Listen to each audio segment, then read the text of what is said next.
The moment someone who shattered your heart suddenly says, "I still want us to be friends," your instincts tell you something doesn't fully add up. Because if they truly wanted your presence in their life, why did they walk away from the relationship in the first place? And if the connection was painful enough to end, why do they suddenly fear losing access to you completely? This is the psychological contradiction that leaves so many people emotionally trapped after a breakup. One person is trying to heal, while the other is quietly trying to preserve emotional access without carrying the responsibilities of commitment. And most people don't realize how dangerous that emotional gray area can become until months, or even years, of their life disappear into confusion, mixed signals, and false hope. The truth is, when an ex says, "Let's still be friends," it is rarely as innocent or simple as it sounds. Sometimes it comes from guilt. Sometimes it comes from loneliness. Sometimes it comes from fear of losing the comfort, attention, emotional support, validation, or stability you provided during the relationship. And in many cases, it comes from a deeper psychological need to keep one foot in the door while they emotionally explore life without you. That's why this conversation becomes so confusing, because the words sound caring, but the emotional consequences often leave one person stuck in limbo, unable to fully move forward. What makes this even more painful is that many people accept friendship after a breakup believing it proves maturity, emotional strength, or unconditional love, when in reality it can quietly turn into a slow emotional bleed. You begin settling for fragments of the connection you once had. The calls become less meaningful, the attention becomes inconsistent, the emotional intimacy becomes selective, yet you continue accepting the arrangement because some part of you hopes the relationship might return to what it once was. This is how people become trapped inside half relationships. Connections that are emotionally active enough to prevent healing, but emotionally incomplete enough to prevent fulfillment. One person receives comfort without commitment, while the other survives on emotional breadcrumbs, trying to decode whether the bond is truly friendship or simply unfinished attachment disguised as maturity. And here's where things become psychologically complicated. Many ex-partners do not fully understand their own motives when they ask to remain friends. Some genuinely care about you but are no longer emotionally invested enough to sustain a romantic relationship. Others struggle with the guilt of hurting someone who loved them deeply, so friendship becomes a way to soften the emotional damage and preserve their image as a good person. Some keep the friendship alive because they fear seeing you completely disappear from their life, especially if you gave them emotional stability, attention, reassurance, or consistency they may not easily replace. In psychology, this is often connected to what can be described as the safety net dynamic, the desire to maintain emotional access to someone without fully committing to them anymore. The relationship ends, but the attachment benefits remain available. And the person being kept emotionally close often doesn't realize they are slowly becoming a backup source of comfort rather than a fully chosen partner. There is also another hidden layer that most people overlook, the guilt buffer. When someone ends a relationship, especially if they know they caused pain, staying friends can psychologically reduce the discomfort of feeling responsible for your heartbreak.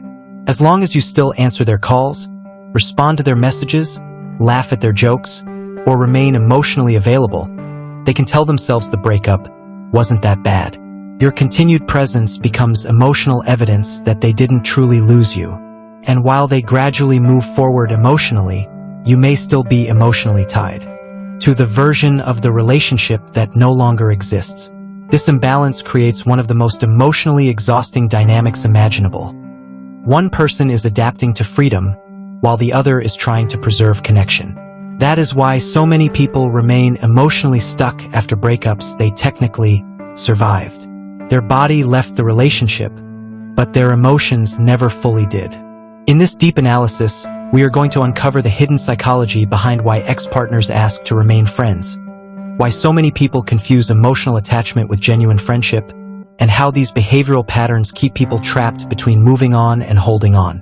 We will break down the emotional mechanics behind safety nets, guilt management, emotional dependency, and post-breakup validation, while exposing the subtle ways people unintentionally keep former partners emotionally tethered to them. Most importantly, you will learn how to recognize whether staying friends is truly a healthy path toward healing, or simply a polite-looking trap that keeps your heart chained to the past while your future quietly slips away. Because sometimes the hardest part of a breakup is not losing the relationship itself. It's realizing the connection never fully ended, even after the love did. Most people move through relationships on instinct, reacting, assuming, repeating. But a few choose something different. They pause, they observe, they understand. If you're the kind of person who questions patterns instead of blindly following them, who wants clarity instead of confusion, awareness instead of reaction, then you're exactly where you need to be. This isn't about taking sides. It's about seeing things for what they are, without distortion, without ego. If that mindset speaks to you, subscribe and stay connected. Add your perspective in the comments. The conversation matters here. Background work. No narratives. Just deeper understanding and better decisions. To understand why someone wants to stay friends after a breakup, we have to look at a psychological concept called attachment anxiety. When two people are in a relationship, their brains become wired together. They share routines, secrets, and a sense of safety. When a breakup happens, that bond is ripped apart. For the person ending the relationship, the idea of staying friends acts as an emotional band-aid. It allows them to end the romantic part of the connection while keeping the comfort of your presence. They want to eat the cake and have it too. They want the freedom to meet new people, but they also want to be able to call you when they feel lonely or sad. This creates an unfair balance of power where one person moves forward and the other stays waiting in the friend zone. Another major reason for this request is what we call the guilt buffer. If someone breaks up with you, they often feel like the bad guy. They know they are causing you pain, and that makes them feel uncomfortable. By asking to stay friends, they are trying to convince themselves that they didn't really hurt you that much. If you agree to be friends, it gives them permission to feel good about their decision. They think, see, we are still friends, so I must be a good person. In this situation, the friendship is not for your benefit. It is to help them sleep better at night. They are using your kindness to protect their own ego. Let's look at the story of a man named Thomas. Thomas was in a relationship with a woman who decided to end things because she wanted to find herself. However, she insisted that Thomas was her best friend, and she couldn't imagine life without him. Thomas, hoping that staying friends would eventually lead to getting back together, agreed. For months, she would text him about her problems and even ask him for advice on men she was interested in. Thomas was stuck. He couldn't date other women because his heart was still with his ex, and he spent all his energy supporting her. Thomas's mistake was not realizing that he was acting as a free therapist and an emotional safety net. He was providing all the labor of a boyfriend with none of the commitment or love in return. Eventually, she found a new partner and stopped calling Thomas entirely. Thomas realized he had wasted a year of his life helping her move on, while he remained in the exact same place. In relationship dynamics, we also see a pattern called breadcrumbing. This is when an ex-partner gives you just enough attention to keep you interested, but never enough to actually commit to you. Staying friends is the perfect environment for breadcrumbing. They might send you a funny meme or a thinking of you text once a week. This keeps your dopamine levels high and makes you feel like there is still a chance. But observations show that this is often just a way for them to keep you as an option. They want to make sure you don't move on to someone else, just in case their new plans don't work out. It is a selfish behavioral trend that values their own security over your emotional healing. We must also talk about resource retention. In many long-term relationships, partners provide resources for each other. This could be money, social status, help with work, or even just a sense of home. When someone asks to stay friends, they are often trying to keep access to those resources without having to pay the price of loyalty and exclusivity. If you are the person who always fixes their car, helps them with their taxes, or gives them great career advice, they don't want to lose that utility. You have to ask yourself, would this person still want to be my friend if I stopped providing these benefits? If the answer is no, then it is not a friendship. It is a transaction. Another psychological factor is the fear of the void. After a breakup, there is a big hole in a person's life. The person who leaves often fears that they will regret their decision. By keeping you as a friend, they create a safety exit. If they go out into the world and realize it is harder than they thought to find someone as good as you, they can easily try to turn the friendship back into a relationship. They are using you as a backup plan. High-value individuals understand that they are not a plan B or a backup. They deserve to be someone's first and only choice. Behavioral observations suggest that men and women often have different reasons for wanting to stay friends. Sometimes, women may seek emotional support and a sense of continuity, while men might stay friends as a way to maintain physical access or keep an eye on what their ex is doing. However, in both cases, it often prevents emotional detachment. To truly heal from a breakup, your brain needs a period of silence. It needs to learn how to exist without the other person's input.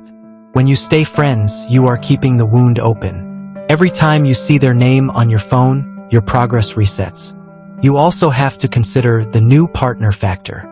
Imagine you stay friends with your ex. Eventually, you find someone new who truly loves you. How is that new person going to feel about you being best friends with the person you used to sleep with? It creates a triangulation dynamic that is full of jealousy and distrust.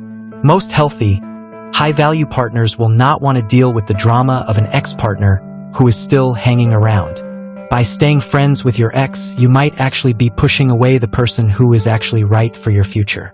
If you are struggling with this decision, I want you to ask yourself, am I staying friends because I genuinely enjoy their company as a person, or am I staying friends because I'm afraid to be alone? If you are honest with yourself, you will often find that the friendship is just a shadow of the old relationship.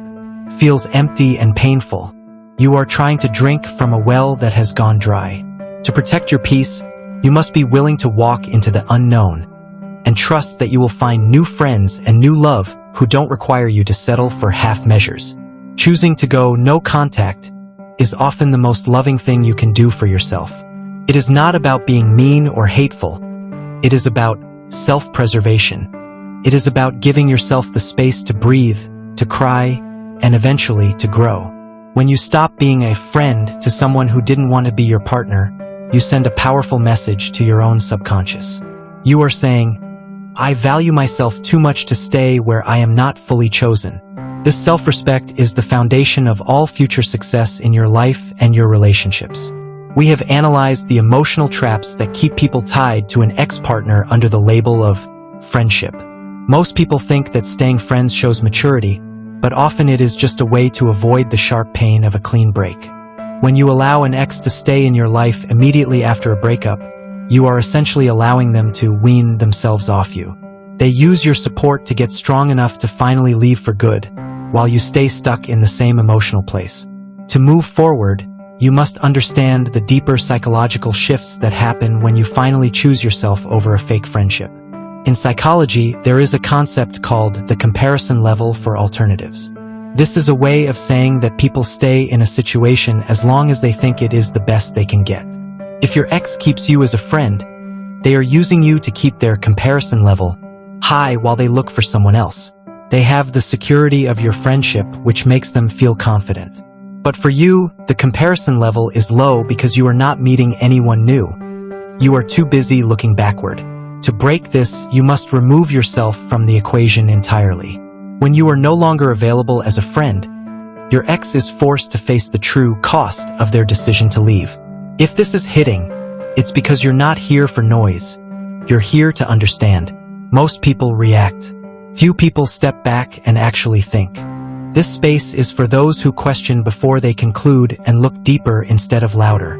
If that's how you move, subscribe and stay tapped in. Drop your perspective below.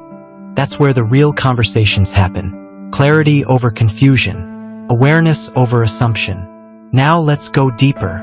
One of the most important things to recognize is emotional hijacking. This happens when your ex-partner uses your past history to get what they want. They might say things like, "After everything we've been through, how can you be so cold?" Or, "I thought you were a better person than this." This is a behavioral trend used to make you feel guilty for setting a boundary.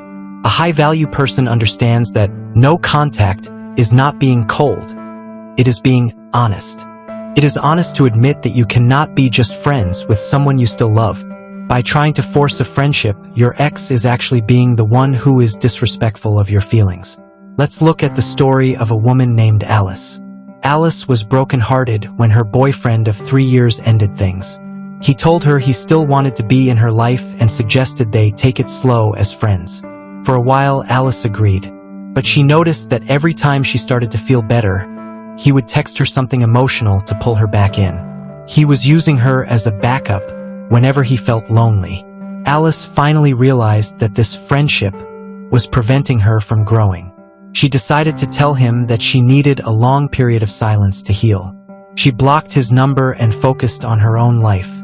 In that time, she started a new hobby, met new friends, and realized that her ex wasn't actually the best friend she thought he was. He was just a person she was used to. By cutting the cord, Alice found the freedom to eventually meet someone who wanted all of her, not just a friendship version of her. Alice's positive outcome came from her bravery to face the loneliness instead of hiding from it in a fake friendship.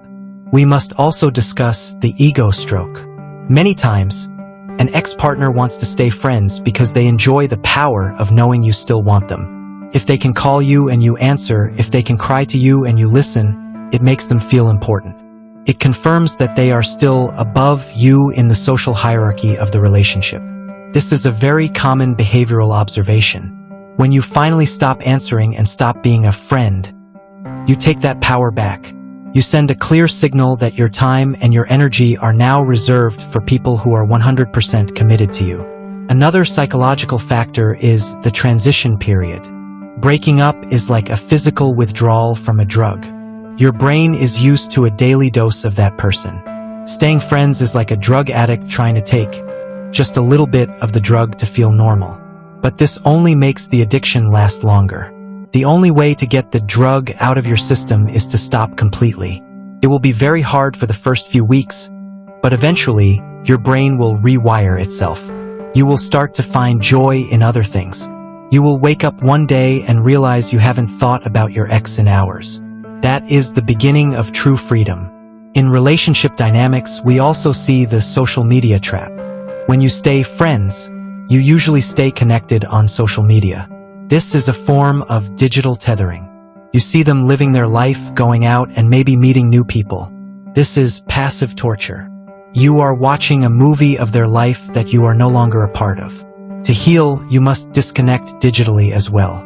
You don't need to see what they are eating for dinner or who is liking their photos.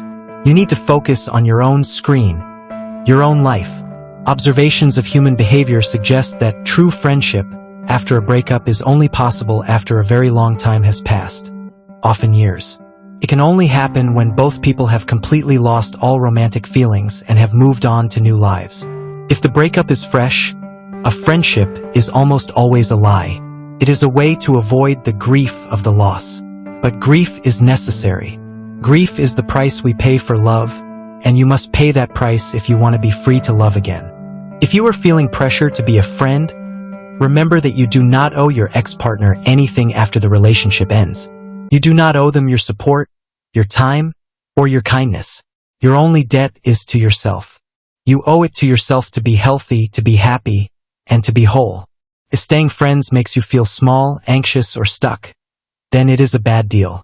Walk away with your head held high and trust that the right people will find you when you are no longer holding on to the wrong ones. The real reason an ex wants to stay friends is often about their own comfort, not yours. They want to make the landing softer for themselves while you are left on the hard ground. By choosing no contact, you are taking control of your own landing. You are building your own wings. It might feel scary to be alone, but it is in that space of being alone that you discover who you really are and what you are truly capable of. Making it to this point says more than you think. Most people skim the surface. They hear just enough to react, but not enough to understand.